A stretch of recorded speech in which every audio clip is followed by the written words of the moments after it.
All right, now we start. I think last week, not last week. Last week we have done up to 22, I guess. Actually, it's 20 of these, including 10 of the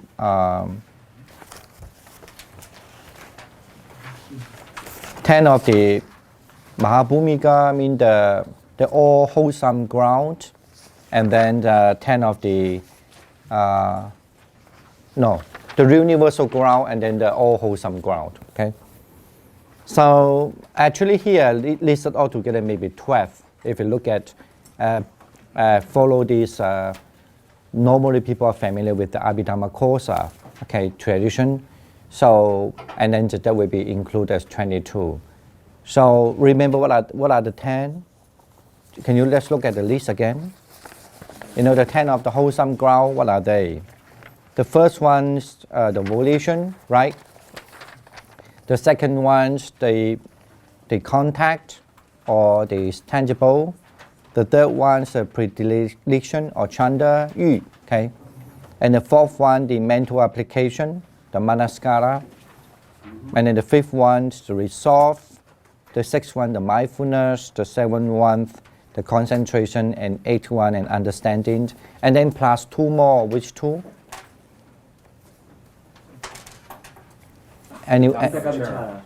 Good. So the feelings and the perception, right? Yeah. Okay. And can you explain a little bit why here they didn't include these two in this manaskara? Manaskara, in this jhana, in this the formation that conjoin with the mind. Why are the two perception and the feelings are not included? Because it's part of the volition. It includes both of those included in the volition. But do you think that they are still belong to the formation dharma? Do you think it still belong to the formation dharma? It's okay if you don't understand the term, what you mean by formation dharma, please raise your hand. Study this Abhidharma. Some people find it's very difficult because there are so many terminology beside, the Buddhist teaching. And this is why in China usually called the, 法相宗. Fa xiang zhong. It means the characteristic of the Dharma school. In other words, that's a way of people thinking there are so many terminology. It's all right. That's why I say if you don't understand the term, raise your hand. Don't be shy about that. I think now I get used to it. I think if I'm like you, I think I will get confused so many times. I don't know which and which. So let me repeat the question again. In order to make it easier, we according in the tradition. When I say tradition, I mean the common way people study Abhidharma, Sarasvati Abhidharma, like this system called Sarasvati Vada Abhidharma. There are 10 universal ground dharma. Okay, or items. In these 10 universal ground items, here in this the list we have now, only 8 is included, and 2 are not included. And which 2? The perception, and then the feelings, the 受跟想, right? So and then my question is why they are not included here. Okay, so since nobody answer. So I ask another question just to make you guys easier. And these 2, are they belong to the formation dharma? Yes. Conditional dharma? They're part of the 5 skandhas. Good, good. They are part of the 5 skandhas. It's not part of the formations in the 5 skandhas. No, they are part of they're the part of the 5 skandhas. But they're part of the 5 skandhas, but not part of the sankhara, right? No, they are that's including. That's the interesting part. We don't know, but according to the according to this Abhidharma system, they always consider the feelings and perception. They always conclude these 2 as a part of the formation. Okay, according to the Abhidharma system, but here it didn't put it there. So you can only guess, maybe that's for further study, he might be thinking that it shouldn't be included, okay? Because the formation, as understand as a 5 skandha, the 5 aggregates, so may not necessarily have to include the 2, because when we talk about the 5 aggregates, that definitely have to include with understand as the, like a karma, right? But then I mean, of course, the 5 aggregates are the body of the karma. I mean, the result of the karma. But not all the 5 aggregates are they can produce karma, okay? They cannot be the cause of the karma, okay? Okay. But, I mean, no, I think that's the wrong way to say. Maybe the best to understand maybe the formation is, the karma in terms of relate to the mind, maybe best to say that, okay? I don't know, that's way to think. Anyway, that's just my presumption at the moment. I have to maybe try to find whether there's some other discussion about that, Anyway, we know that it's not included, but still, in general, when you understand, as a general study, when you look at Sarvastivada Abhidharma, what is called the universal formation, Mahabhumika, let me see.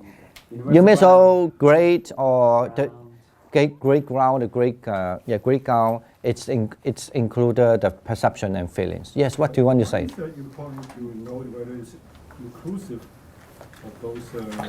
Yeah, it is, because according the definition of Panya, last time we learned of the number 81, right? The understanding, and also we remember the reason why what is meant by the Abhidharmika. What does it mean by the people who study Abhidharma?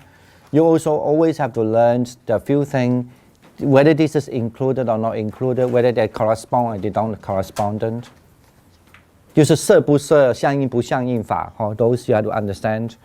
And you have to know what is the characteristic of the Dharma, what is the self-characteristic, what is the universal characteristic, And actually in Skandila looks like he even say partial characteristic too. So those are the main thing you have to study to understand the Buddha teachings, basically I mean the Dhamma, the items of the Dhamma, right? So, yeah, so otherwise you will mix up the thing, you get confused. So, and then you won't. But later when we study the dependent arising, then you will understand more why. Okay. All right. Any other question with that? No. So then we also mentioned the 10 of the unwholesome. Unwholesome. It's called unwholesome. No. Yes. No. Sorry. Wrong. We didn't say the unwholesome. The wholesome. Is it called wholesome? Kusala Mahabhumika. It's I always have to think this time and translate. The 10 wholesome, great, ground. Okay. Right. Mm-hmm. So which 10? Start from where? Start from where? Yeah. No. Start from 11. Okay. The number 9 and number 10 are belong to this the indeterminate Dharma. Indeterminate. Okay, so right. But this is not mentioned in the text we're reading. But just have some idea. The number 9 and number 10 belong to indeterminate Dharma. Anyone pick up that everything? Can you pick up what are they? The number 9 and 10, the Vitaka, Vichara, the reasoning and investigation. Hello. Yep. Able to get it now? Right. And then now we come to number 11. From 11 to 12 to 13 to 14 to 15 to 16 to 17 to 18. There are 8. There are 8 actually. 8 belong to the wholesome. 17, 18. Yeah, the 8 belong to the wholesome Dharma. The wholesome universal ground. Right? But where are the other 2 then?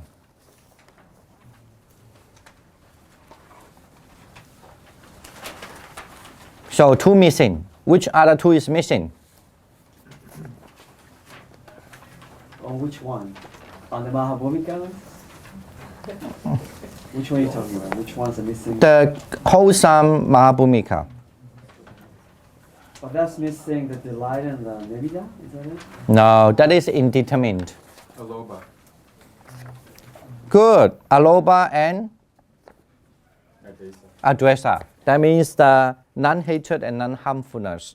No, actually the greediness and the non-hatred. Sorry, no harm.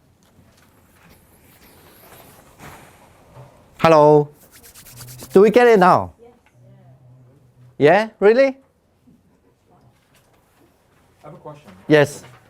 With the upeka, which is the equanimity, it seems like it's a universal in any Wholesome. wholesome chetana, right? Yeah, it's not universal, it's a wholesome chetana, yeah.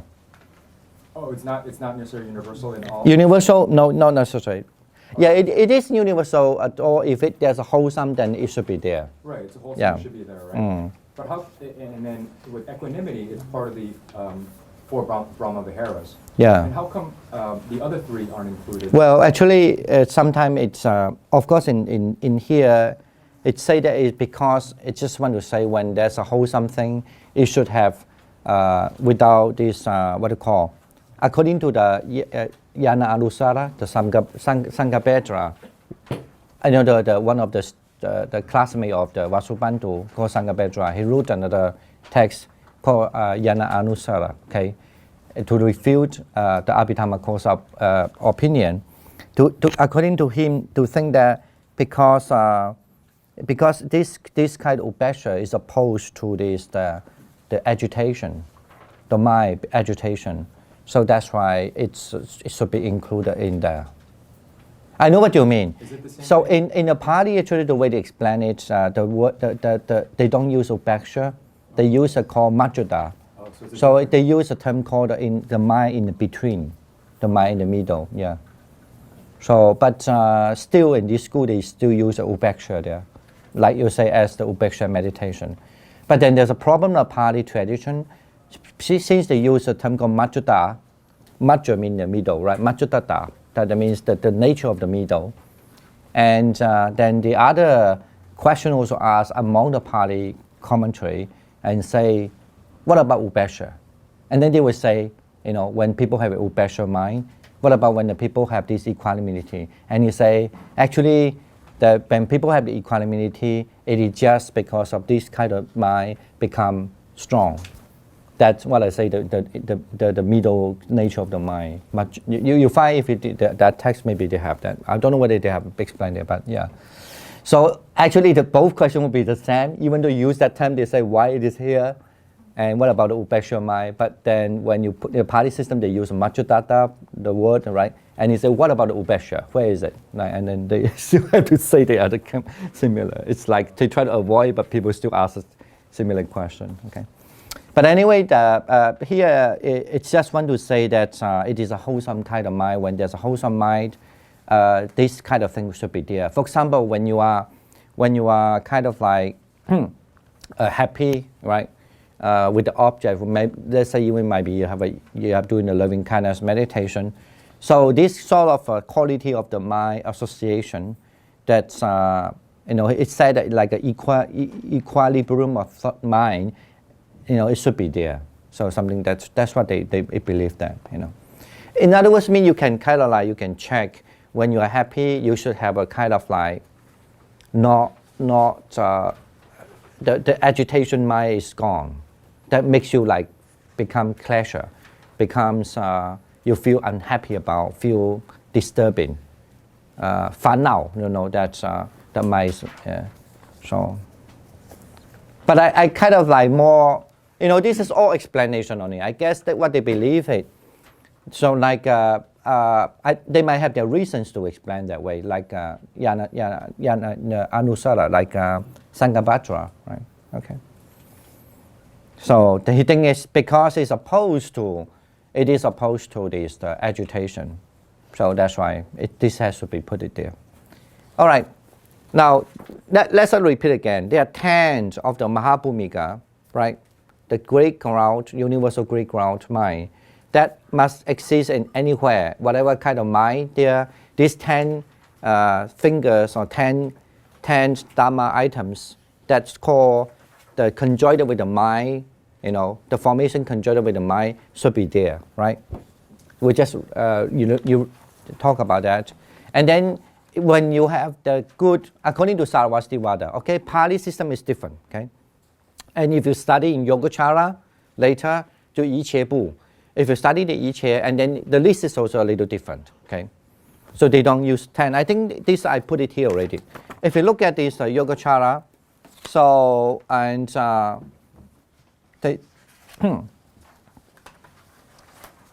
thank you. They have 11 of that, okay? So let's say if you look at, I did put it here, look at the 75 Dharma. It just gives you some idea on it, okay? At least the paper I gave it to you last time. So the last paper I gave for the 75 Dharma, if you look at the page B, I use ABC, right? On the right side, the page B.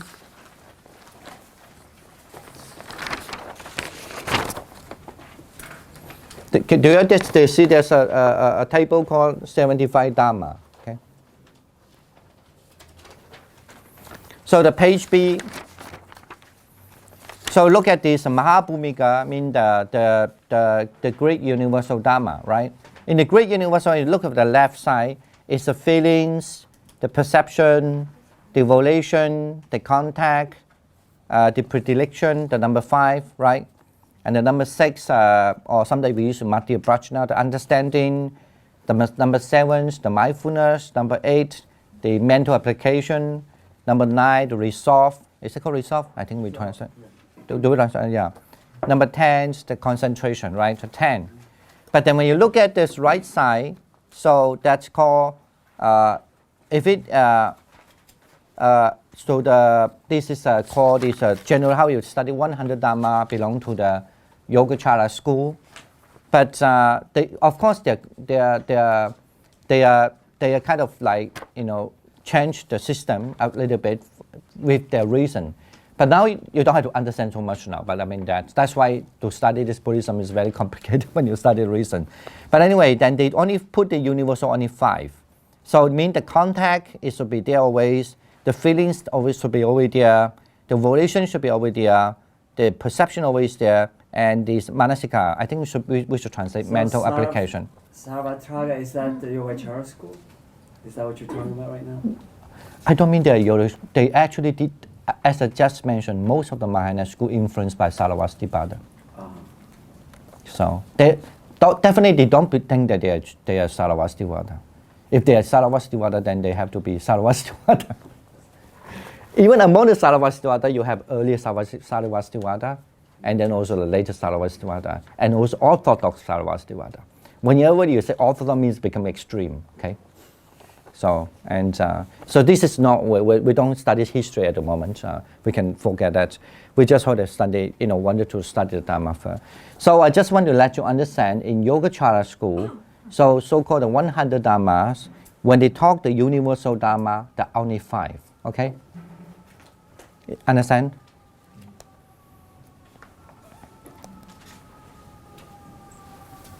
And then the other 5, when you can look at the drop there on the right side, the other 5, it called actually is a specific, In other words, mean it's not necessarily always exist, okay? It has to depend on the case. What are these? The chanda, that means that we translate as a predilection. The abhimoksha, resolved, right? And the smriti, the mindfulness, the concentration, and the understanding, this 5, it actually is a specific. It's not necessarily always exist. Okay, you don't have to remember that, but I just give you a list I know. For those who have studied, like last retreat with the Bhikkhu Bodhi, he said that already. If I would like to add, I would add some 2-3 more lists in there. So every master usually, after they study this, they have a different opinions of certain list, okay? So, I understand that? So I know that people like to know only one answer, okay? But I don't like to know only one answer, because I knew that if anyone tell me just only one answer, I knew there's a problem, okay? You and I are different in that perspective. Okay. But there's something is only one answer. Like Four Noble Truths is only one answer. Okay, according to Buddha. Remember we said that the Buddha only always have four way of mentioning, right? There's something that need to be analyzed, like Paticca like dependent arising. Okay. So and because it need to be analyzed, so it can have many ways to look at it. So that's why the Buddha said it very clearly. That's what we call vibhajyavadi. Like Buddha sometimes have to explain something because it has to have to analyze it, right? And then sometimes the Buddha also something has to be only can be given an answer by answering and question. By when people asking a question and he replied to the answer to the question, right? So this is actually very similar to now what we are studying also. That's why you have to ask because something is only can be clarified by that. But sometimes something about Buddhism is just only one answer. There's no many answers. Like what? Like Four Noble Truths. You cannot say there's Three Noble Truths, but that's only one answer. And then the Nibbana, it means the out of the everything, like out of the beyond these three realms of words and complete cut off the three poison. It's just only one answer. You cannot say. No, it can be conditional and to talk it. No, there's no. Okay, and for example, we call the noble eightfold path. You don't say there's noble ninefold path, noble tenfold path, right? I mean, of course, to the Buddhist understanding, the Buddha understanding, that should be one answer. That's called ekavada. There's only one answer. Okay. All right. I also mentioned in not this class in the last time when we read something else. So according to the Pali tradition, the Katawatu actually means Chinese translate as a 论事. Okay, the first chapter actually is about the debate. It's all about the debate. Whenever people believe, other school believe this. Like among the five aggregates, there's one beyond the five aggregates is a Buddha, there's a person. Okay, we're going to deal with that. Something about actually that school Buddhalavada after the Buddha passed away, maybe a few hundred years, and this school became the most popular school. I mean, I don't know how far it's true. According to one of the professors said, and he did look at it. According to the record from the Xuanzhuang, anyone doesn't know who's Xuanzhuang? Hiu Shan. Anyone know Hiu Shan? No. You don't know who's Hiu Shan? No, I thought Dharma was on Indian. I'm only interested in studying Buddhism around us.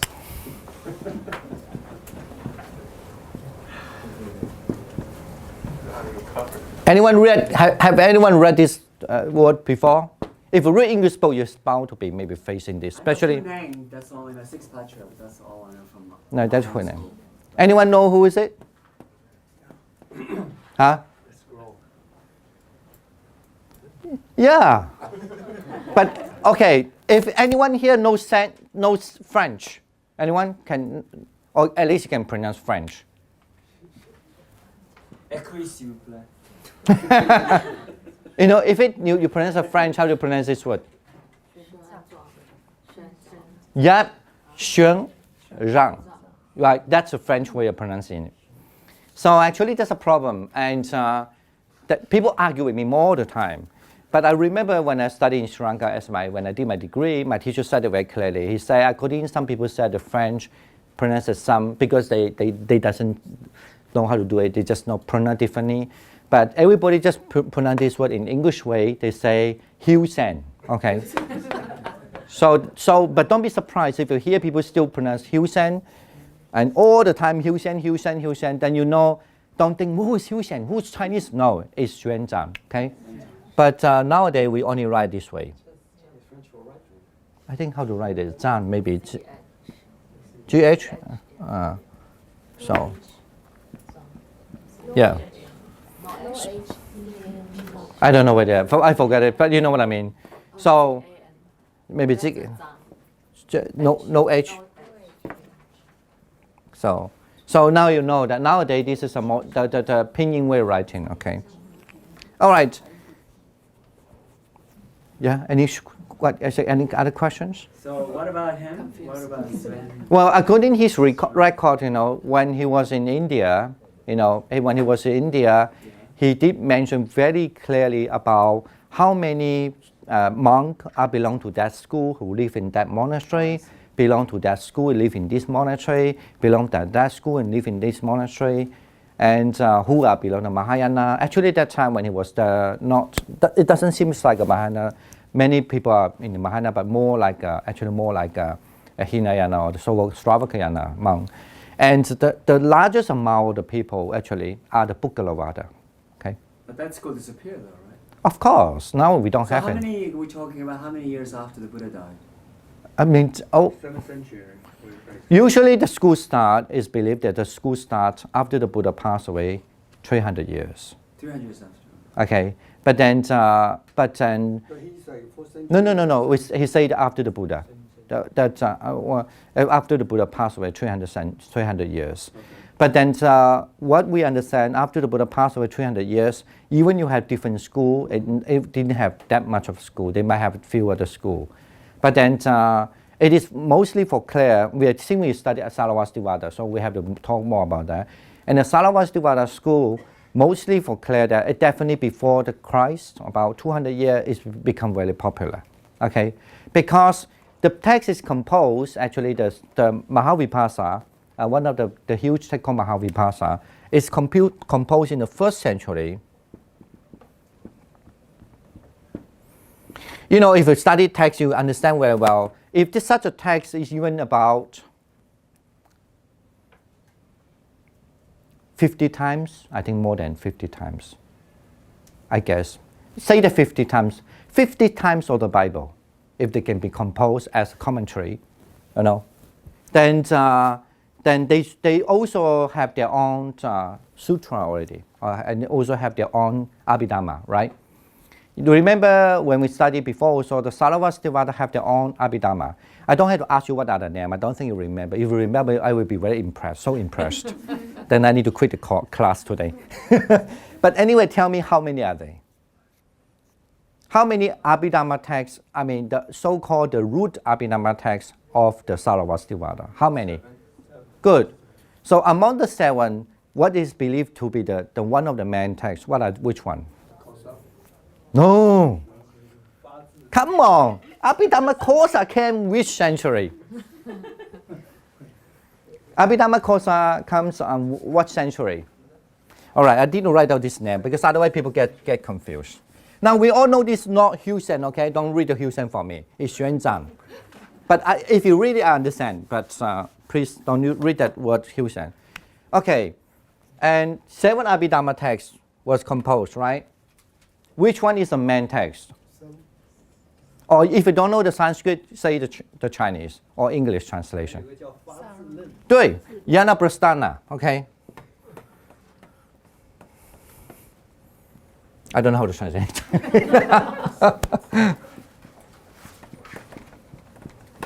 Okay, so and that's Fazhurun is the main text, okay? But then there are 6 other texts. It's believed this is the main text, and then you have 6 other texts. So altogether 7 Abhidharma, okay? Good. When this is believed to be composed in when, we don't know, right? But for sure, since it's, there are so many studies about that also, especially in Japan. So they have quite a long, I think more than 100 years study about that. So they have, almost all agree that Yanaprasthana, because it does always quote from the Yanaprasthana, Fazhurun in Chinese. So, and these texts and always quote. So, and then the other 6 texts, and also there's still out of the 6 texts, some say that some texts came later, but that's fine. But we definitely for sure, these texts was maybe some, even though this is not 100% sure, but it is general belief, and it's a general belief, always for scholarly studies, still arguable, that the 7 texts should be there before they compose a Mahavipasa, okay?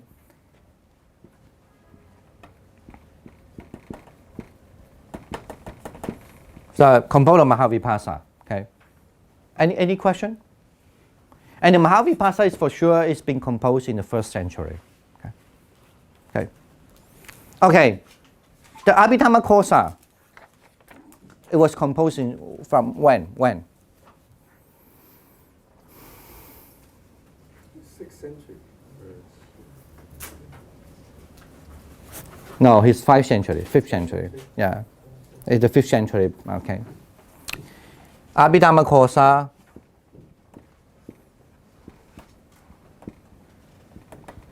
And then what about this Skandila? What is the text? What is this name we're reading? What's the name of it?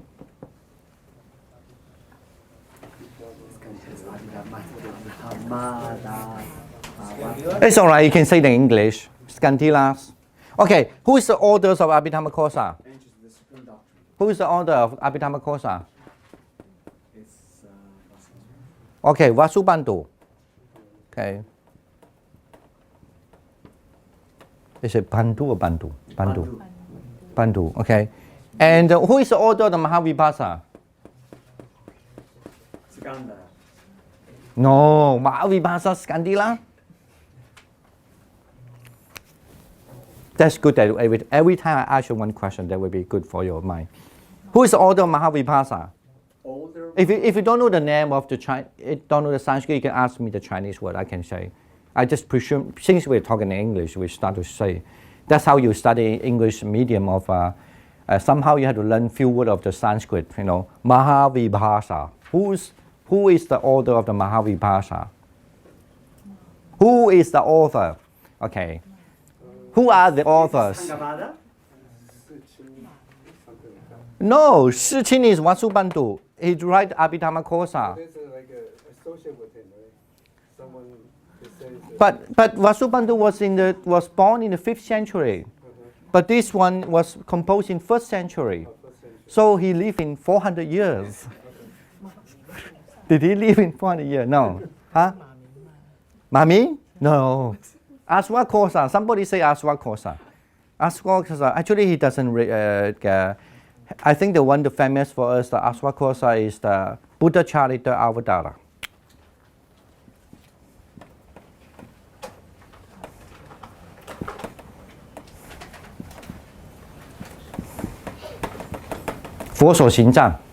Okay, that's the Buddha Kosa.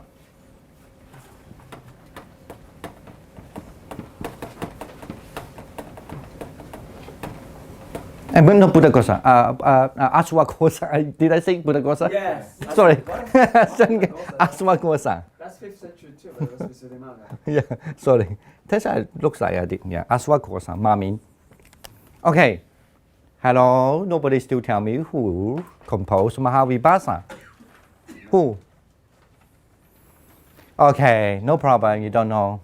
You just miss some chance. Anyway, the one who composed Mahavibhasa is the 500 Arahants. Remember that story? And it was believed that by them, it was sponsored by whom? The king Kanishka. Okay. One of the king called Kanishka. So it was sponsored, but of course that it looks like actually is his son, the king Kanishka sponsored. But anyway, that's another scholarly study.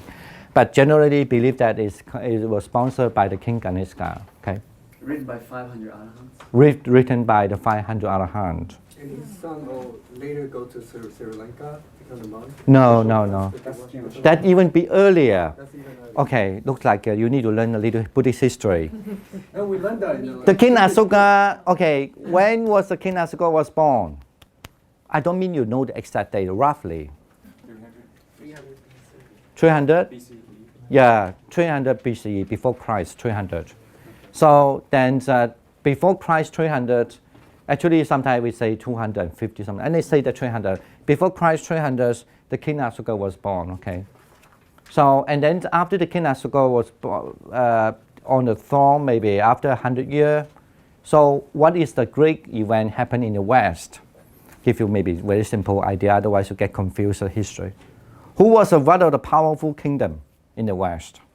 In Europe. Was the great, In Europe. Alexander the Great. the Greek- Yeah, that's how after the king Asoka Empire was gone, after 100 years, the Alexander the Great took over almost half part of nowadays the India. Okay, of course Afghanistan, Pakistan, Bangladesh, all these under the. So That's King Melinda is one of them. yep. So, and then the King Milan, actually, the text was composed before Christ, okay? Because, anyway, meaning. So that's why don't just and always read the text. Like, always read, people only always read some people, they always tell me, teacher, I'm so good in Buddhism, I always read, what? I don't know. Sutta. No, they maybe just only read one sutta. They always say they read the sutta. They say they know every Buddhism. So, but maybe that's anyway. Okay, was Mahavibhasa was composed by 500 arahants during the 1st century, and Abhidharmakosa, because why we mention this, because this all relate to the Sarasvativada. Okay, and then Abhidharmakosa was written by Vasubandhu, which is highly influenced nowadays, especially if you study from a Tibetan tradition or Chinese tradition.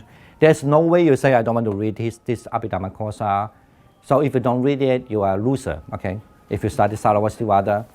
And whether you can understand all or not is another story, but you have to read it, You know what I'm saying? So you're almost like a loser. So I'm sorry to say that.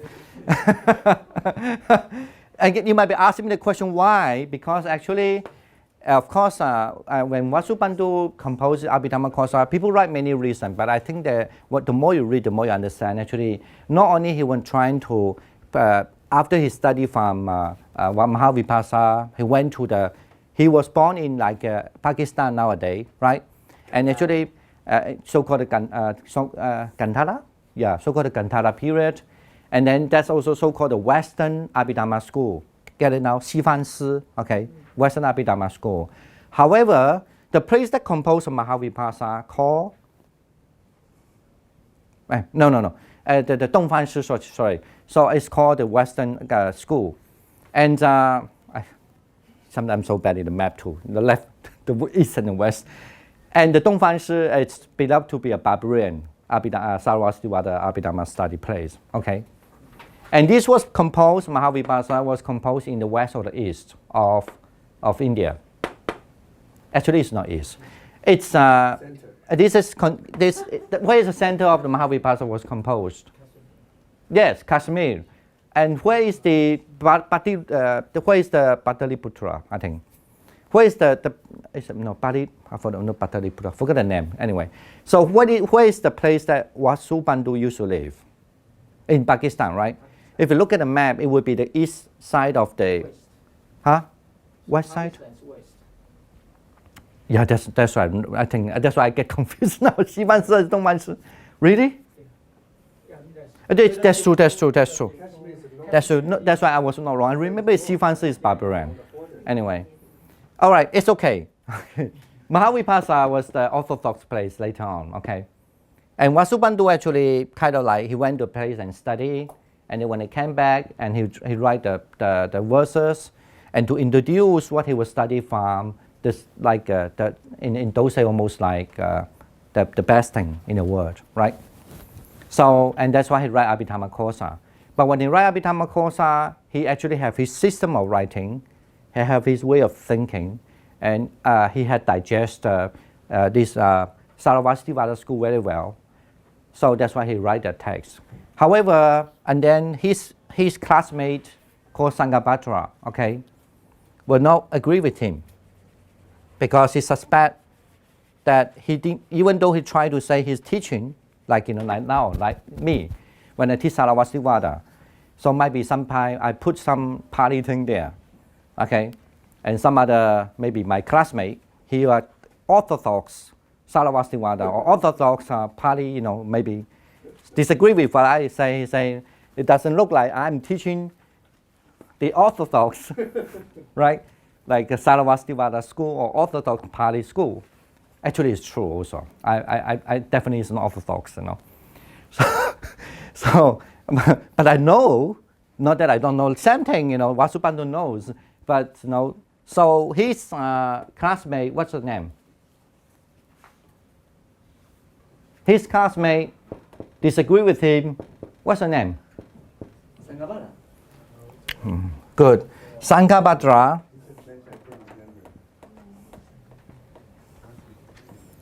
Maybe next time you should, if you have any children, you should name your children all this name, like Sanghapatra, Or your cats or dogs. Vasubandu.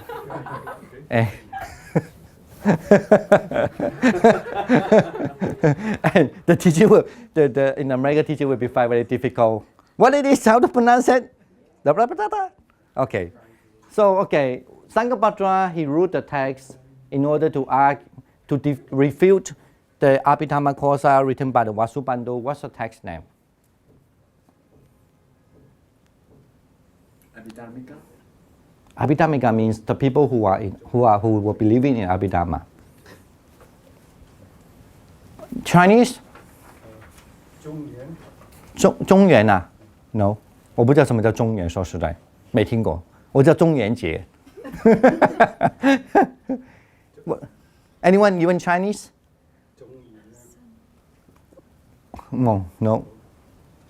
忠义，你那个忠义是西藏的，那个西藏或者是忠义。She didn't tell us.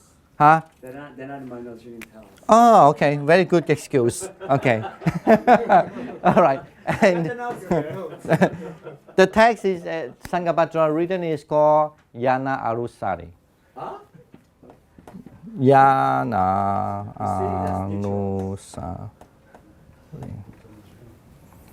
Okay, in Chinese, 孙正理论。顺正理论。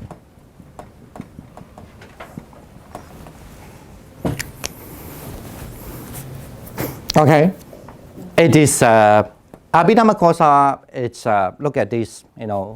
This is English translation. Have 4 volumes. Okay, and this Yana Arusari.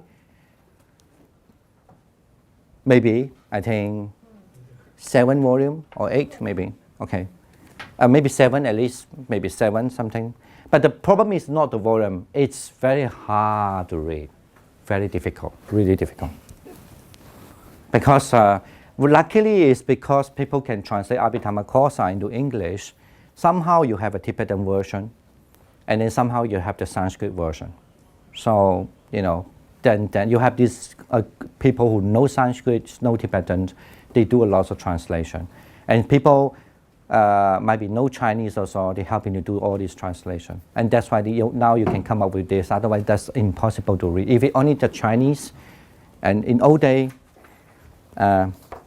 For those who read the Chinese, I give you some of the additional, because that's what we are going to read actually. Look at this. This is actually done by Japanese old master. So in those days, the Chinese, even this is a so-called a good way already, because in those days, there's no full stop, no comma.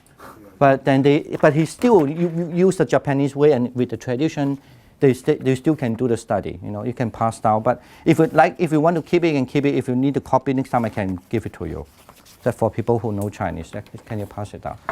So this is one of the best way in old day, like 100 years ago, or maybe 50 years or 40 years ago, to study Abhidharmakosa. So that's the best one. So just have it. You don't have to keep it now. Just pass out. At least people have a look, and then later, if you want, you can have it. Gosh, it looks like unreadable. Just have a look, have a glance, Yes. Does Korean have Abhidharma in Korean, Korea? yes, of course. The same time. But they were not very strong. This tradition is not very strong in Korea. Unfortunately, Korean people here. But however, one of the Korean monk in 10th dynasty is very good at that. His name is called Yuan Hui. He's a Korean. He's not Chinese. Where's the pen? Lost my pen. No, Yuan Hui. I don't know how to pronounce it in Korean language. I know they have that. So. It's pronounced as Chinese, the same. So he's a Korean, and there are some other people Korean. He used to pick. He's an Abhidharma Greek master. I mean the Sarvastivada. He was a student of the Xuanzang Fashi. Yeah, he's a Korean. When you study this Chinese commentary to Abhidharmakosa, the tree, right? 观机宝书嘛，观机宝书 no I forgot the whole name already. 保什么关什么 So because I didn't look at it for a long time. 关机宝书就是元徽 that there are three. But so yeah. 最有名就是我们叫关机宝书，还有关什么我全名我忘了。记只是说它记事论记颂啊，书就是记事论记颂书，所以就叫关机宝书，关记的这个记事论，宝书的记事论，还有一个就是元徽的，对。Anyway, all right, Sanghapatra write it, review to this Abhidharmakosa. Okay, now the last thing, who is the Skandila? Our text we're reading. It's a teacher of Vasubandhu. Okay, so then we know they should live around the same time, okay? And then what is the text is reading? The text was written.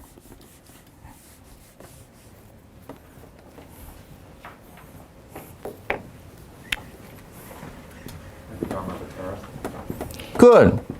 Skandila written the Abhidharmavatara, okay?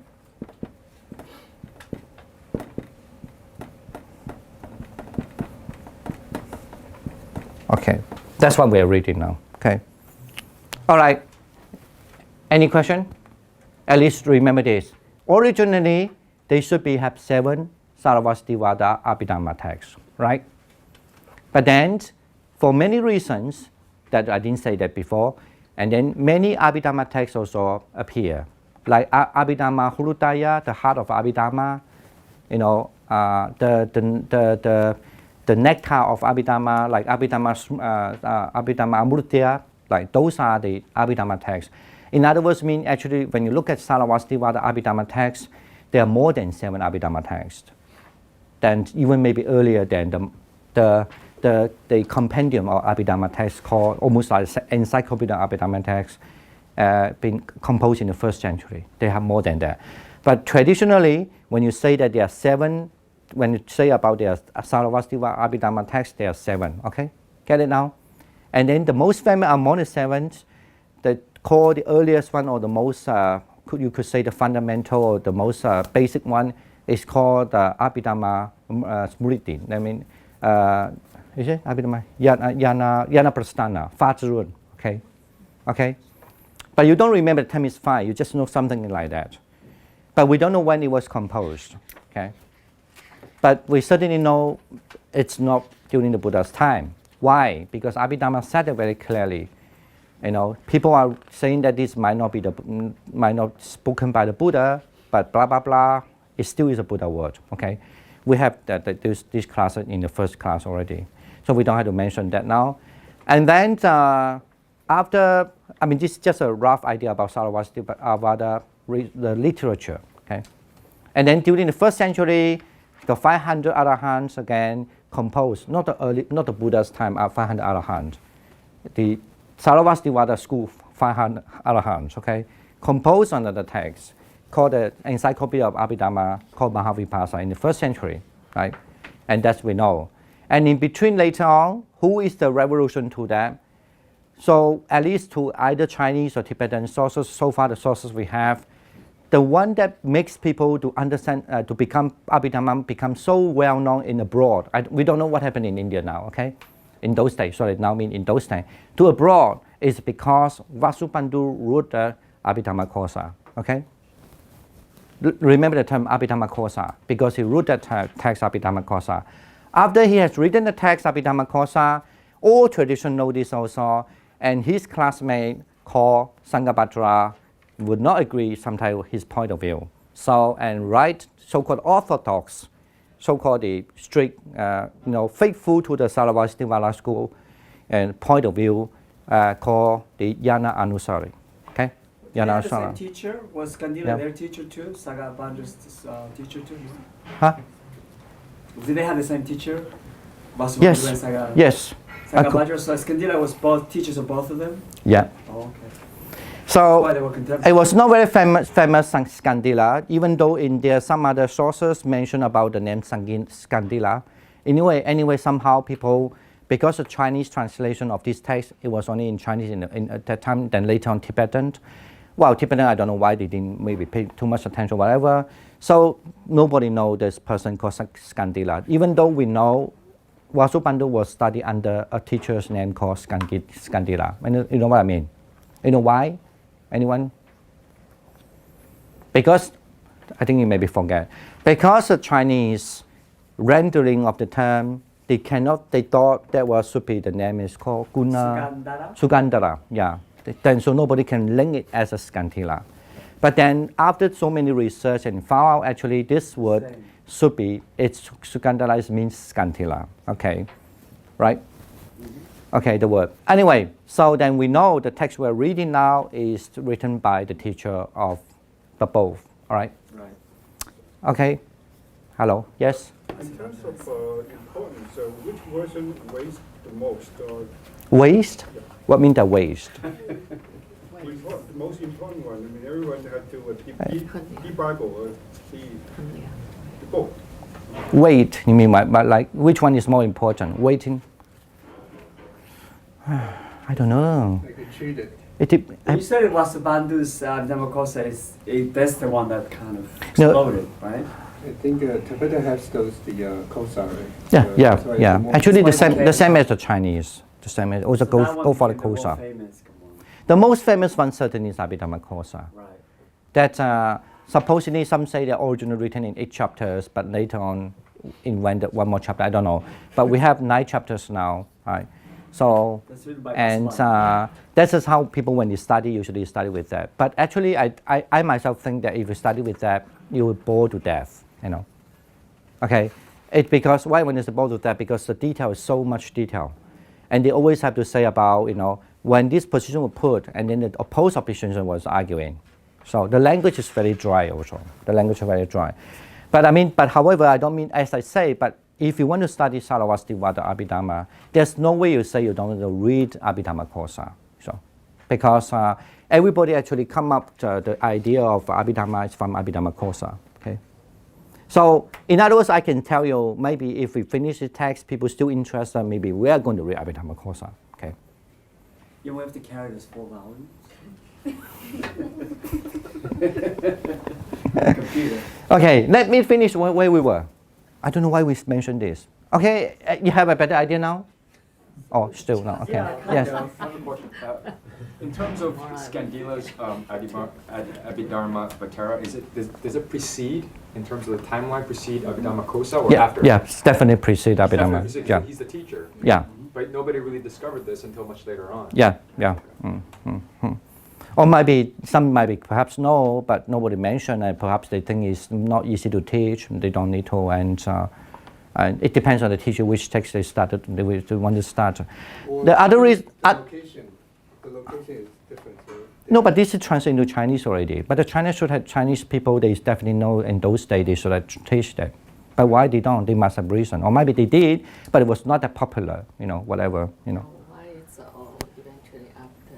But it was translated into Chinese and translated into Tibetan. So it's not like they don't know. The people translated definitely know who he is, right? So it's a Tibetan is by itself translate directly from it's supposedly yes, because when you compare the text, it did mention sometimes the Chinese have this term, but the Tibetan doesn't have, you know. But about the same time. I don't know when did they translate Tibetan. I'm sorry, I don't know about Tibetan one. Yeah. Because Sagila is in the Kashmir. That's actually. I don't think it could be the same time. Maybe later than the Chinese, perhaps. Yeah. Pakistan. Yeah, it's north and in the mountain, right? But probably less people go there. Like Chinese, if they want to learn the Buddhism, less people probably go there, and they go to like central India, where it's, you know. No, I mean the translation basically is they are the one who go to China. Oh, really? Yeah, in those days, China is a very rich place. It's highly cultural. Like people come to America nowadays, you know. So unfortunately, like me, I was here, and I had to translate into Chinese, English.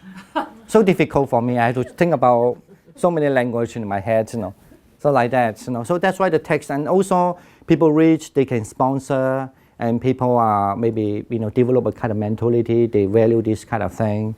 So that's keeping on. If they don't value, they don't want it. You know. Because the first Buddhist statue actually comes from Gandhara. Yeah, Gandhara and then later Mathura. Anyway, so okay, I think so far enough about the text. Okay, even though you don't remember, you know there were few things: student, classmate, the teacher, and one of the commentary to this Sarvastivada called Mahavibhasa. Okay, because I always have to quote it. And then if I don't remember this text, at least I would say Sanghabhatra, his opponent almost like disagree with him. So and he sometimes maybe that's just like the question he asked, the equanimity, the Sanghabhatra. He was saying that explain, he had to defend his position. Why the equanimity is put into the wholesome great ground Dharma, and he say because when you say equanimity, it is the antidote to the agitation. But of course, when your mind is good, you should not have agitation. So that's why the equanimity is put. That's how his position. Okay. Okay. And that's okay. Okay. No question. Good. So we're back to our story, and then we can a little rest. Okay. The story is that Xianzhuan, during the 7th century, so it's after he passed away already. Skandila passed away. He passed away. Everybody passed away. Okay.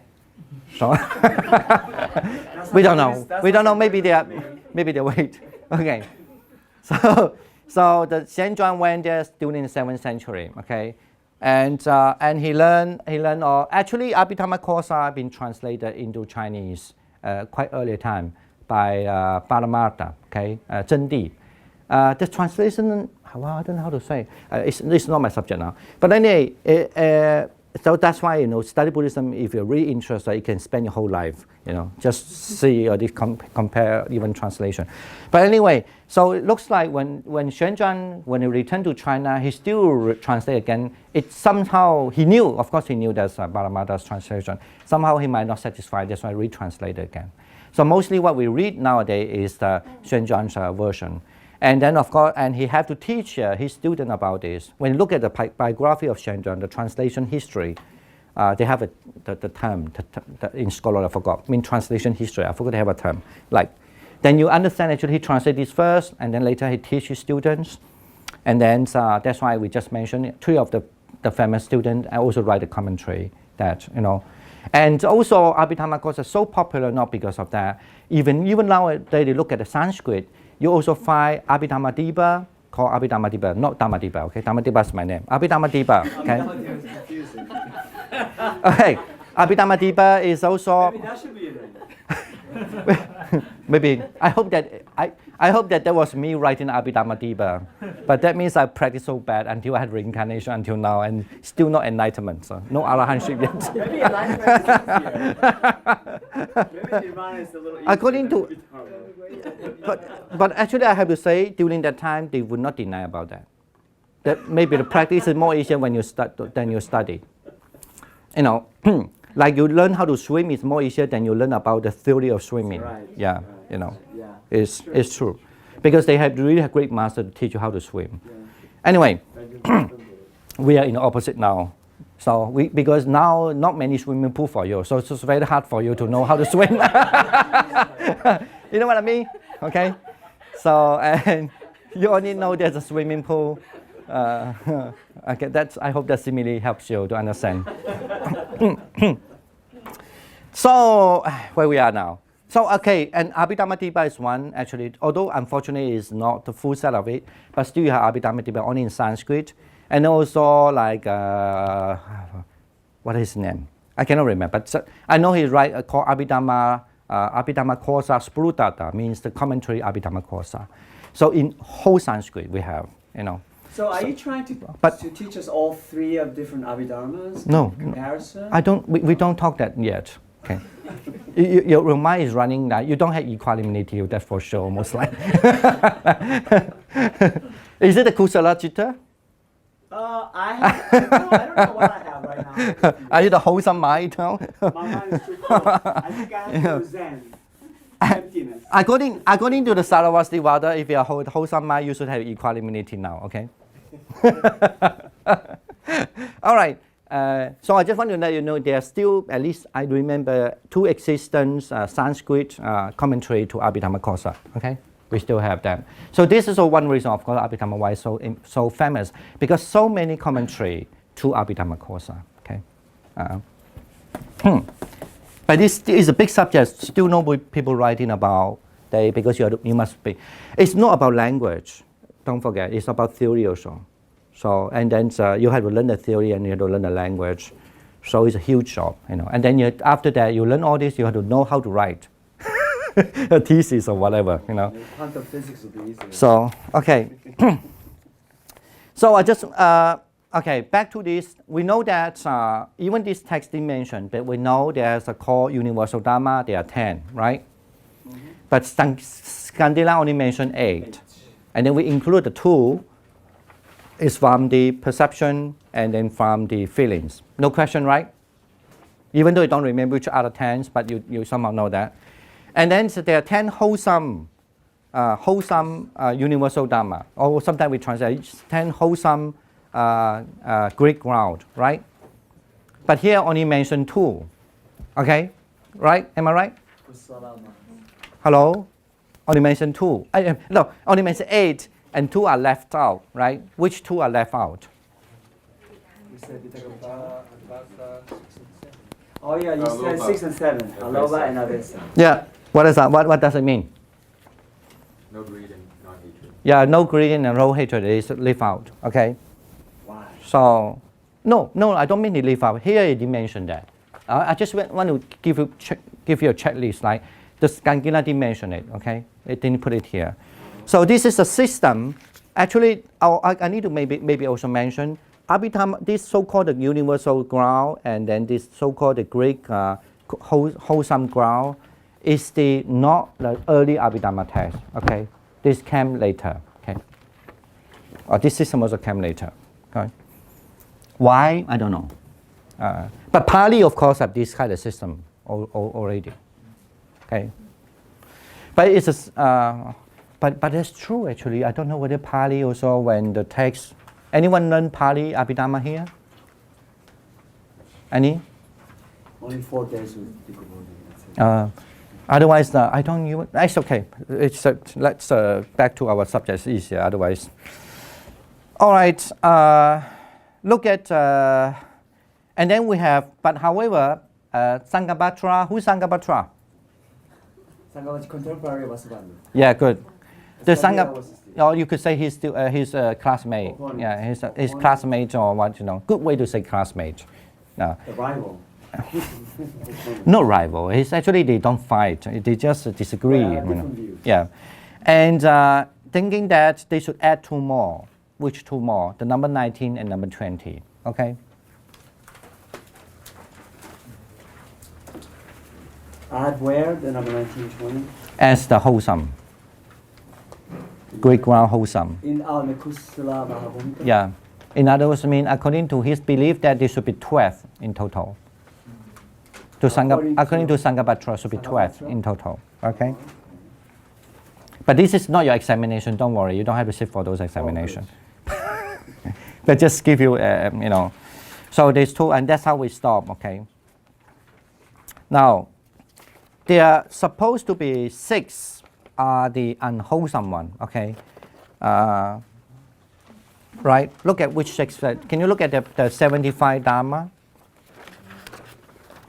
This again, this I know. Yeah, which page? Look at, still from the B, look at this called Klesa Mahabhumika, right? There are 6, okay? What are they? The first one is the confusion, or you can say delusion, right? The second one means, or you could say heedless, you know. Heedless mean, or I hear they translate carelessness, but heedless means the mind is not working, doesn't want to work. The mind is lazy, you know, heedless. The second, pramada. The third one, the kausidya, means the, you know, negligence, okay. And the number 4, faithless, it doesn't believe, okay. Number 5, sthana, means the drowsiness, sometimes you can say, but here translate mental fogginess, drowsiness. The number 6 is the restlessness, right?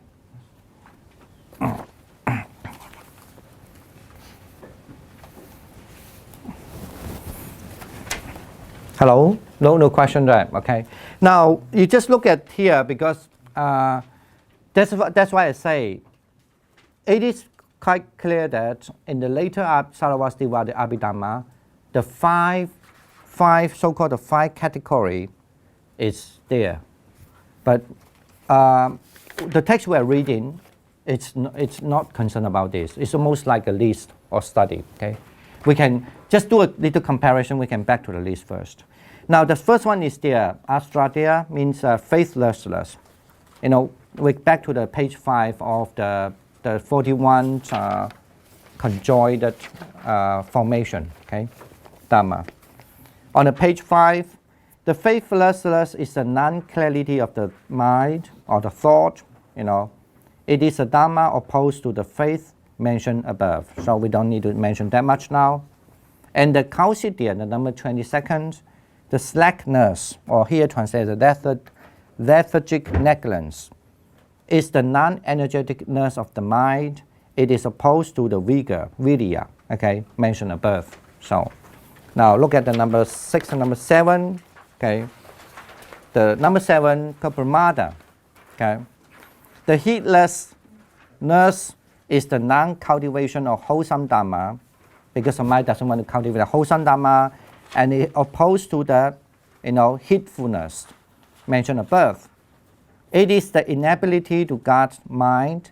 These last 3 dhammas, faithlessness, another one called the slackness, and this one, the pramada, heedlessness, are not classified under the classes of proclivity, envelopment, and the tent, since their faults are light and they are easily abandonable.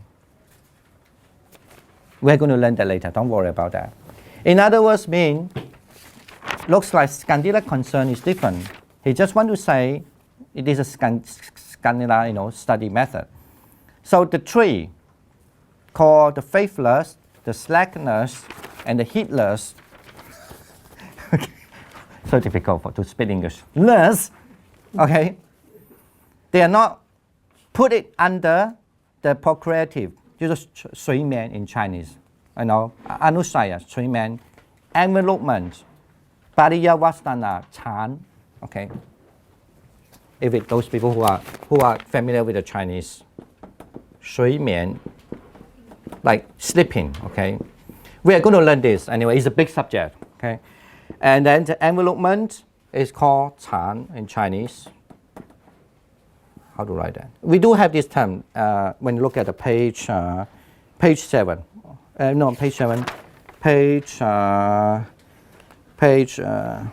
Page 9. 33. Number 33. Yeah. And then one more. And the 10, mala. Okay. 10, mala. 10, it's what is the Chinese word already?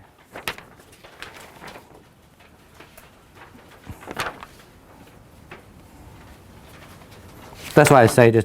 The question to me is always the language. So, 就是污浊的意思，但是中文是用哪个字去啊？这里没有啊。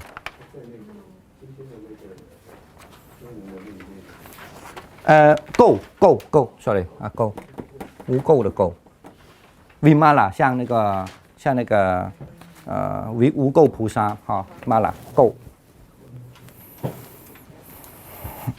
It's okay. I just know. You gave up today, right? Let's talk about this, right? Yeah. I actually read like 5 to 10 minutes. We talked about this. Okay, that's what it's going to. Actually, it's the Chinese. I give it to you. It's mentioned that nobody didn't say the 3, but it. A lot more. But it's just, cover some of this. Yeah, just what I'm going to say. So that's why. But that's how you can understand how Vasubandhu rearrange it.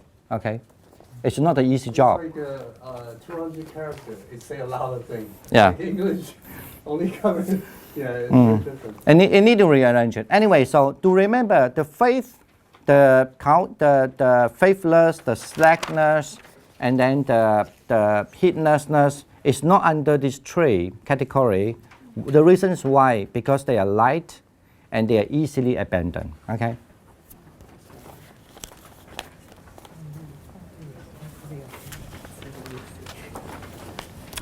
Okay. Shall we just move 2 more and then we have a little break? Okay. 2 more because it's the 1 more. The 2 more. Yeah. Actually, what does it mean by the san mean kusala mula? Okay. I think we can just read through it. We don't have. We are not going to mention that too much now. You know, there are 3 roots of the wholesome kusala mula. 就是那个善根啊。There are 3 roots of the wholesome: the non-greed,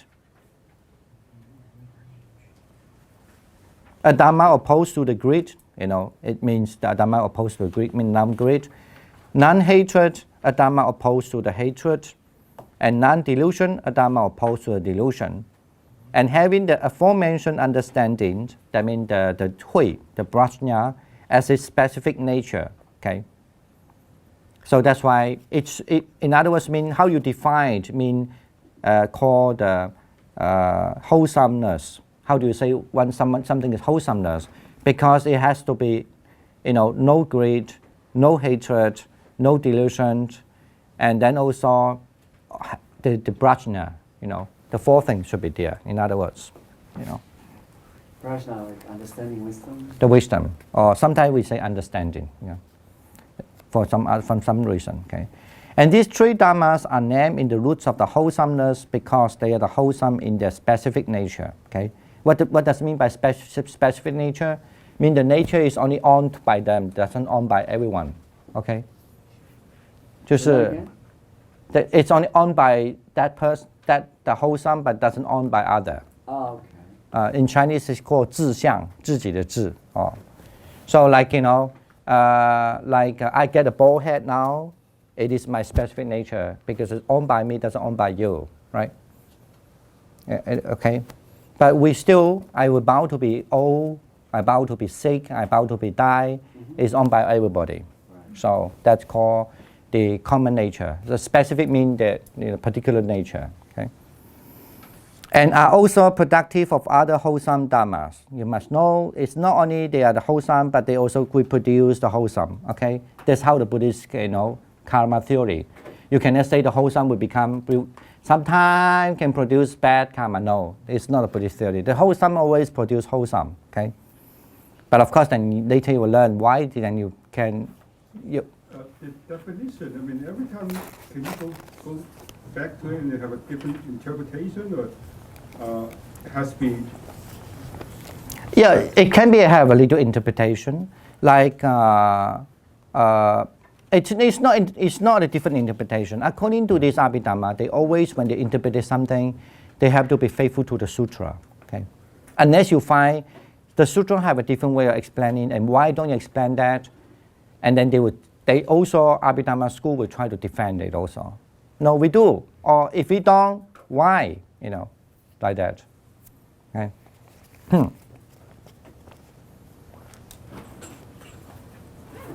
Okay. And then, so what does it mean by wholesome? The word kusala mean, you go. So, as I say, if you look at a party, sometimes it may be a little different, but it's not big different, but there's a little difference. Okay? This is why sometimes I mention, when you used to study Buddhism, when the people just speak one word, you know he learned from a Pali tradition or he learned from this tradition. I can easily tell. Or he been influenced by any school, you can easily know. Okay? Why? Not that I read that person's mind. You know which school is come from because the way, the definition is very clear, then you know.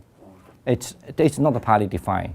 It's not the Pali way of defining. But you also know it's not wrong. It's just, anyway, the more you learn, you will know what I mean, you know. It's just like, you know. So that's the way the defining is. So here the define, the wholesome means, you know, for example, in Pali you don't define as a kind of shema, secure, you know, you don't. So, but anyway, wholesome means secure, as what is wholesome can bring about the germ of desirable existence and of liberation. Okay. Okay, but do you think this is meaning is wrong? Hello? No. Hello Kitty? Huh? Well, anyway, it means that wholesome, he want to say the word kusala, because the name kusala very similar, maybe similar, maybe they have some way understand, I don't know, I need to find maybe if they, maybe define the meanings, have a similar with the Shema, the Sanskrit. Okay, Shema in Sanskrit means you are kind of settled down. You are kind of settled down. So when you say wholesome means settled down or that means secure. So why? Because it brings about the whatever the kind of bring about your wish. It makes your wish come true. A kind of bring about the germ of and a wishful existence. That means something happens, and the liberation and of liberation. In other words, it brings about the good wish to you, and also bring about it helps you. In other words, almost bring about this, you can liberate. So that's why it defined as a wholesome kusala. And again, of course, another definition, wholesome also means to bring skillful thought, skillful true training by reason of what one can produce beautiful image. Okay, so that's in the word people call artist kusala for producing beautiful image. Anyway, sometimes there might be something to do with the language. Maybe because in those language, in Sanskrit, in those days, when you say a person who can paint very well, you call that person as a kusala, right? So you call, you do a kusala. It means that you paint a beautiful thing. But also means skillful too, right? Kusala doesn't mean skillful. Skillful is other word. Yeah. Okay. I don't know. Maybe some people loosely translate that. I don't know that. But definitely, for scholarly translation, you definitely don't translate kusala as the skillful. No. Definitely not. Then let me think. Because I thought it was sometimes synonymous. Maybe there's a... No. It's different. Certainly, it's different. Skillful word is upaya. Upaya. Okay. We're going to read today something more, that 25, 26, 27. If we can finish by 27, we are very happy today. Okay. So, and we have the few minutes break, 5 or 10, I don't know. You want 5 or 10? 5 enough, maybe. If you feel sleepy, go to wash your face, and there's the tangerine for you to eat, and then you'll be tangled with the read. Okay, we take a break for 5 minutes. And still have your food, okay? Just don't make too big noise, that's all. You can enjoy your thing, but just don't like jump, don't make sound. That's okay. Yeah. Eat it mindfully, okay? All right. Now we're back to this called the roots of the unwholesome. Okay. So it's everybody can imagine. Can guess the unwholesome is the three roots of unwholesome: the greed, the hatred, and delusion. So it's counteracted by the previous three. Anyways, in others mean the opposite to the previous three, mean without the greed, without the hatred, and without the delusion. So the greeds belong to the 5 classes. We are going to talk them maybe a little more later in the sense fair. Okay, and then the hatred belong to the 5 classes, so of abandonable, and then the 34 forms of ignorance is the sense fair. Exclude those conjoined with the Satya, Kristi, and Andagraha Tristi. These 3 dharma are named the roots of unwholesome because they are unwholesome. Okay? In other words, when they say that the greeds belong to the 5 classes, anyone know what does it mean by 5 classes mean?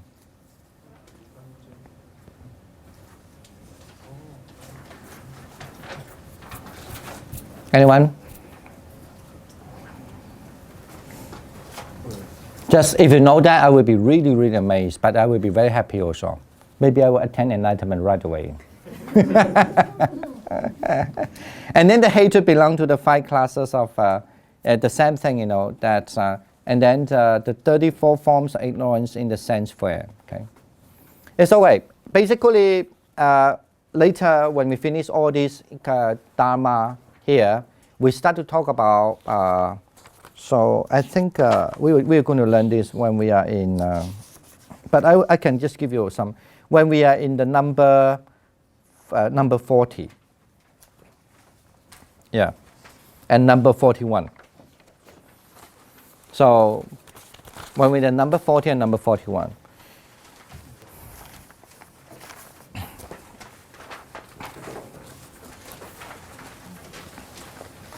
Okay, I just leave a myth for you first, okay? And then, in other words, you know that the grid have 5 classes, generally means in regard to somebody, because, you know, when we practice Buddhism, we have to learn how to abandon the Greek, right? So, and then in the last, how to say, you have, usually we group that as like during when you are understanding the suffering, understanding the cause of suffering, understanding the season of the suffering, and then the path to leading to the season of suffering. So, and then also the last other one, that you become a saint. So that time, so they call the 5 classes are they. So in other words, mean you can abandon the greed actually in 5. Of course, the last one is not for normal people, but the first for mean you can abandon the greed. Generally mean the greed can be in the truth of suffering, the truth of the season of suffering, the truth of the cause of the suffering, and the truth of the leading to the season of suffering. Anyway, that's a big subject. Later we are going to learn it. But I just wanted to say that maybe easier now. Just know when you say the unwholesome, it means there's a root. That's the unwholesome. It comprises of 5. Comprises of 3. Okay, which are the 3? Okay, okay, and we're going to learn those things later because I don't want to confuse you so much now. Because sometimes you learn something you can learn slowly. Okay, okay. What does it mean by the word unwholesome? It means insecure. And what is unwholesome can bring about the germ of an undesirable existence. Generally mean, you know, it's the, you know, that mean, you know, undesirable existence refer to what? You know, refer to like, you know, like hell and all these things, right? Suffering. So, yeah, like suffering place. Or again, unwholesome means insecure. Why? As what is unwholesome can bring about the germs of undesirable existence. What it is? I'll repeat this again.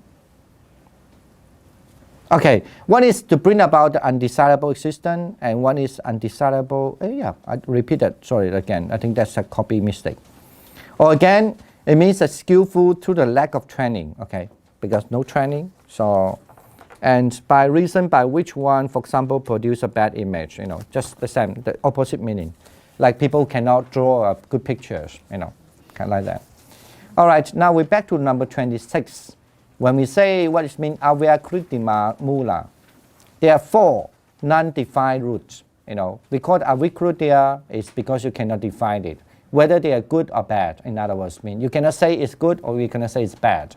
Okay, this is very hard for, I mean, sometimes when, especially in old days, for some culture, because some culture is only the good and the bad, and then you have something called undefinable. You know, so non-defined roots. What are they? Craving, trishna, view, you know, ditthi, conceit, and the ignorance, and they are non-definable.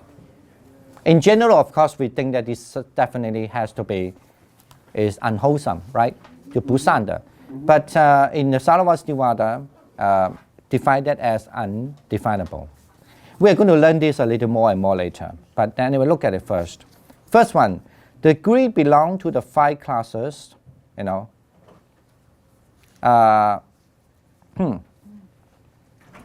Sorry, I think the greed belong to the 5 classes of element in both the 5 material and immaterial sphere.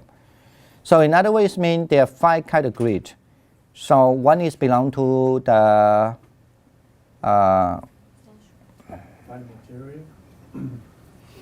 the material world, the sensual one. Right, and then you have 4.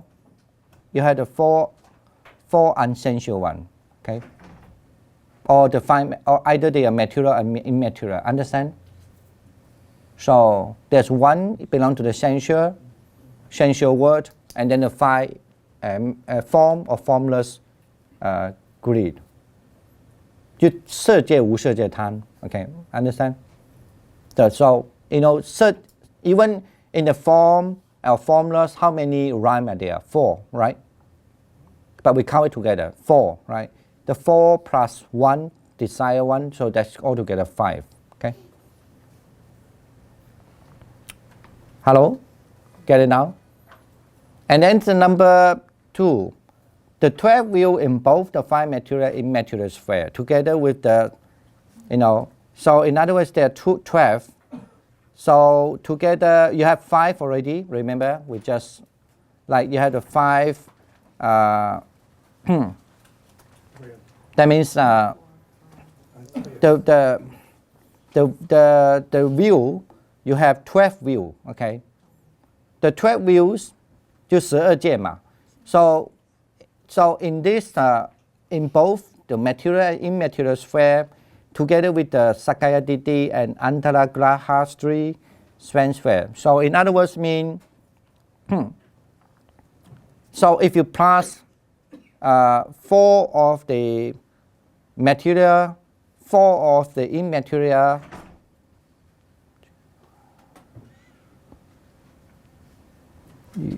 That's 8. 8 9 10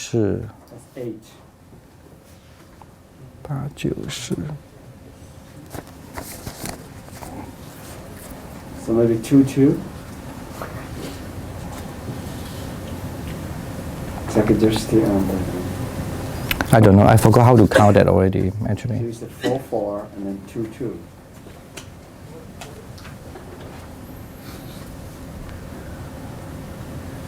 Oh, because of 2 of them. Two of them. 4, 4. Put two of them, and then you have this 2 2就是4对啊，4再加8，4再加就2我记得是这样。12 view. I will check that maybe later for you. It's okay. The same thing for the concealed belonging to the 5 classes. So it's the same. The 5 of the classes of abandoned. The 5 conceit. That's also both for the 5 material and immaterial. Okay. But yeah, because the conceit can be happen in the sense world and also formless sphere. Yeah. Yes. I thought the 5 material is the first 4 jhanas, and the immaterial is the. It is, but we are talking that the sphere here is referred to not only the jhana, but it's believed that like the beings live there. Yeah. But if it's the first 4 jhanas, then it's a wholesome state. You can't have unwholesomeness in. No, but the being there, they still have. For example, the anger, definitely the anger, like the hatred. The anger, it's not exist in the fine sphere, or I mean so-called the material sphere and non-material sphere. No. But these the craving, the view, the ignorance, and the conceit, they still exist in that kind of sphere. All right, you get it now. Do you understand? Or if you're able to understand what I mean? In the Deva's room? Yeah, in the not devas only. The devas, like in the human also sometimes considered as a devas too, but it's just the lowest caste of the deva. So and in this the devas realm, we have 7. Sometimes if you want to count all, including the earth, it's 7. If you don't include the earth, it's 6. Okay. So those are called the desire realm, right? You have 7 levels of heavens in the desire realm. Remember that? Hello. Do you get it now? Well, if you don't understand, please raise your hand. Otherwise, it's very hard for me. I don't know you'll get. Otherwise, I'll just keep on talking, and then okay. It's believed that in the Buddhist cosmology, then you have above us there are 6 levels of heavens that's called the desire sphere, right? The desire sphere have 7, and then they have it is called desire sphere because they have the female and male body. Okay, so and then they of course then it is also called the desire sphere because the sexual gratification is the man's pull them to reincarnate to that place. For example, maybe even if you look at the Buddhist understanding from the other religion, let's say some religion believe that when they die, they can go to an eternal place, and the place they can meet the person they love, or some even say that you go to a certain heavens, you can have 7 wives, and all this kind of saying. So if we put this kind of theory in the Buddhist understanding, the Buddhists would think that is as like a desire sphere, okay? So, but Buddhism, of course, when you say desire sphere, then you have to be clear also which sphere you have the name, like the Tusita, Chatuskoti, and all these kind of different heavens name, okay? Anyway, so in that kind of desire sphere, they still have hatred, okay? But here, however, beyond these seven, so-called the six heavens, desire sphere, and then you have four called this material sphere, and then another four called the immaterial sphere. So usually called the material sphere because that people there, they have a material body, but they don't have female and male sex. Okay, it's unique. What called unique sex? You what? I don't know. Asexual. I don't know how to say that. Anyway, you know what I mean. It's actually they don't have the. So that's why when you look about so-called unwholesome dharma, in that kind of sphere there's no anger. Okay, so the hatred will be removed already. So they don't have hatred. Of course, then there's a discussion. Do they have war? They do have war. Then if they have war, how can they have hatred? How can they not? But that's a different case. They don't have hatred unless you piss them off. Okay.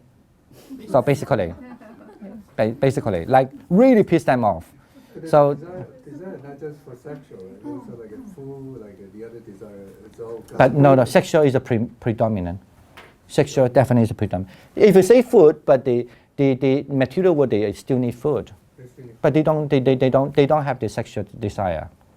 No, they don't have a desire for the food. They have food. They have food. Even though they don't have the food as a Kabbalah, the food as such, but they breathe. They still need food. Oh. So no, they still. So it's not been defined as because no food. Because of the sex, Still need nourishment. Yeah. All right. And also they don't have nose and they don't have tongue. Okay. It's strange for us. It sounds like science fiction. Yeah, it sounds like science fiction maybe. And they found it, they looked and they saw it. The beings there, they are very bright, but they might be. I want to say is basically they don't use nose. Maybe best to use. They say that. I couldn't say no nose because the nose concept is very different. We thought this is called nose, right? Basically mean the smelling. They don't have a smelling system, and they don't have the tongue tasting system. They don't have that. Okay. They don't have to breathe air or they don't tell. They don't have to. They don't have to breathe air. Well, maybe they use other way to breathe. So, I mean, the smell here is not about breathing. Breathing is more about when you say nose, it's related to the smell. You can use your mouth to breathe. You don't have to use your nose to breathe, right? Or your skin breathes. I think you don't confuse with that. When we say the nose, it's referred to the function of the nose is for the smell. Actually, the air, even nowadays, like new people when they have a problem with something in the nose, whatever, they can use the tube or whatever to put somewhere to get them to have oxygen. So no, I don't mean they don't have breathing. I mean they have air. I don't know how to solve that. I don't know whether they need oxygen, unfortunately. But you have to go there and let me know, okay? But yeah, I just want to say that. Yeah, yes. So basically, if they're not in that desire realm, they wouldn't have the sense of smell or taste. Yeah. That can induce desire. So they wouldn't smell something that would cause any desirable intention that's not a taste. It is Not true. to no nose, because of course you don't cut off the nose, but there's a smell that translates into a certain desire. Maybe it's true, but they still have when I say desire, I mean here mostly relate to the lust. And but they still have the skin though, right? I mean the contact, kind of like a skin. But that physical contact also can create, of course, craving. So that's why they still have craving. It might be I forgot how they define it. This is all defined in Abhidharma also in some other Abhidharma texts, like why no function of the smelling, no function of tasting. They do explain that, okay? But I forget it because I cannot remember all it. But okay. So I just want to let you understand, in any way, whenever there's come to the sphere of the form and formulas, those two things are gone, okay? I mean, that's right. Later you learn all these kind of the list. But I want to say is that the hatred is definitely is not there. Okay, that's okay.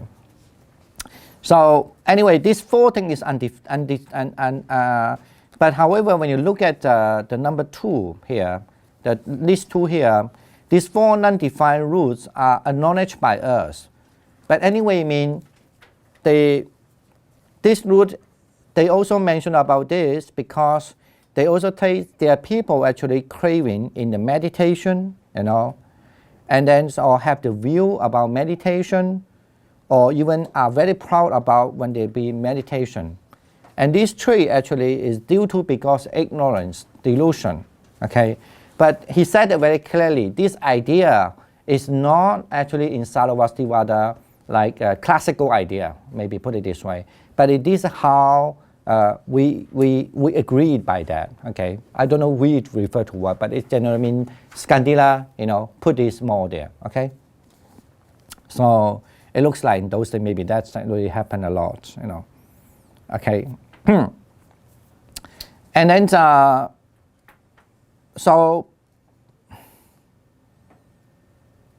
but you know, the Vaibhasika, who is a Vaibhasika? Hello? The Vaibhasika always refer, generally mean the people who are believing in the Mahavibhasa, okay? Remember Mahavibhasa I just mentioned today? So there were 500 Arahant composed a big text called Mahavibhasa.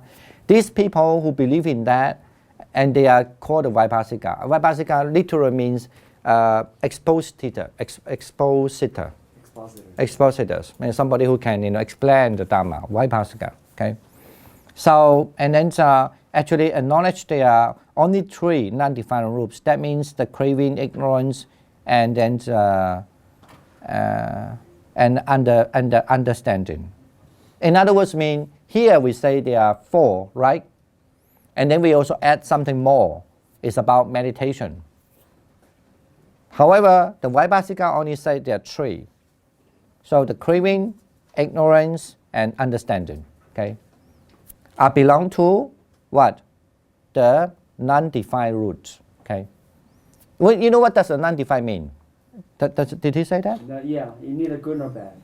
Yeah, either good or bad, okay.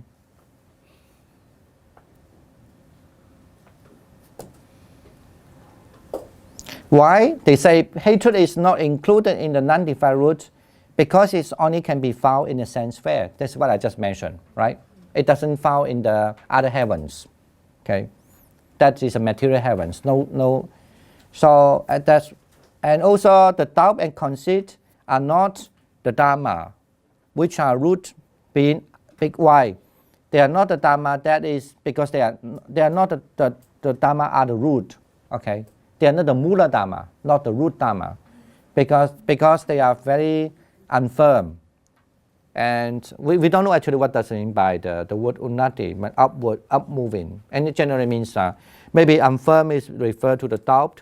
The conceit is like there. Sometimes we define the conceit as like uplifting, 浮上来，轻飘飘的啊，慢就是个飘的。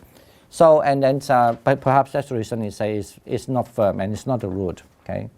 The last thing we have to root is they are said to be non-defined as they cannot be defined as being either wholesome or unwholesome. They are also undefinable as either productive of desirable or undesirable fruit.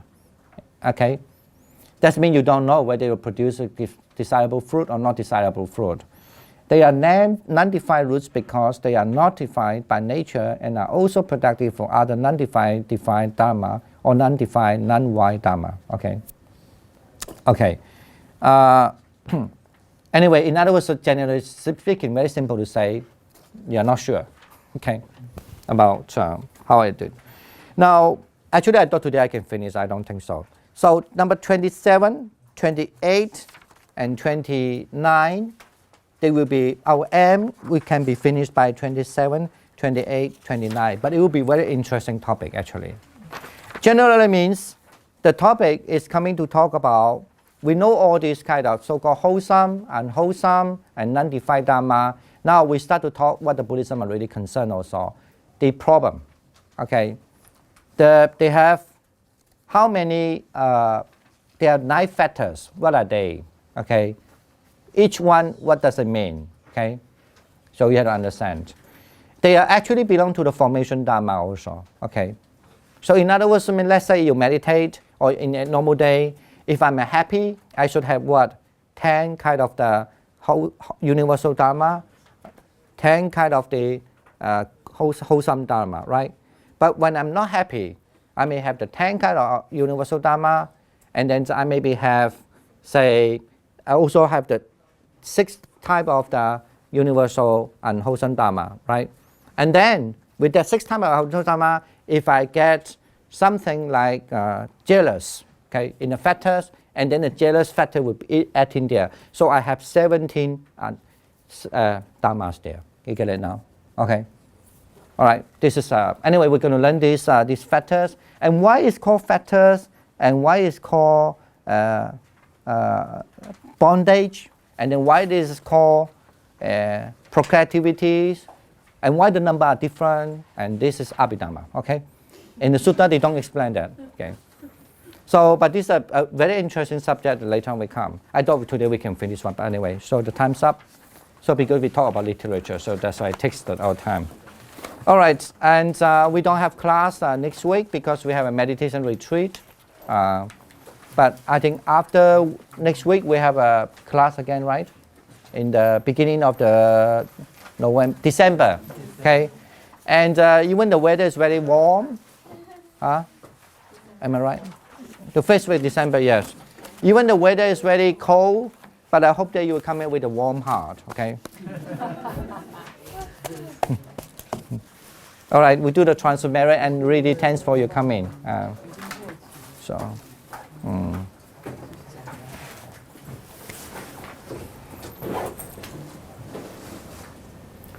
愿此上课功德普济于一切，我等与众生皆共成佛道。萨埵萨埵萨埵。我们一般听完这句话讲萨埵萨埵，好像有点适应。Speak everything, Thai language and Chinese. One about the teacher. All right, thank you so much, and thanks for coming. Thank you. And yeah. But I hope that actually you find that you do learn something more.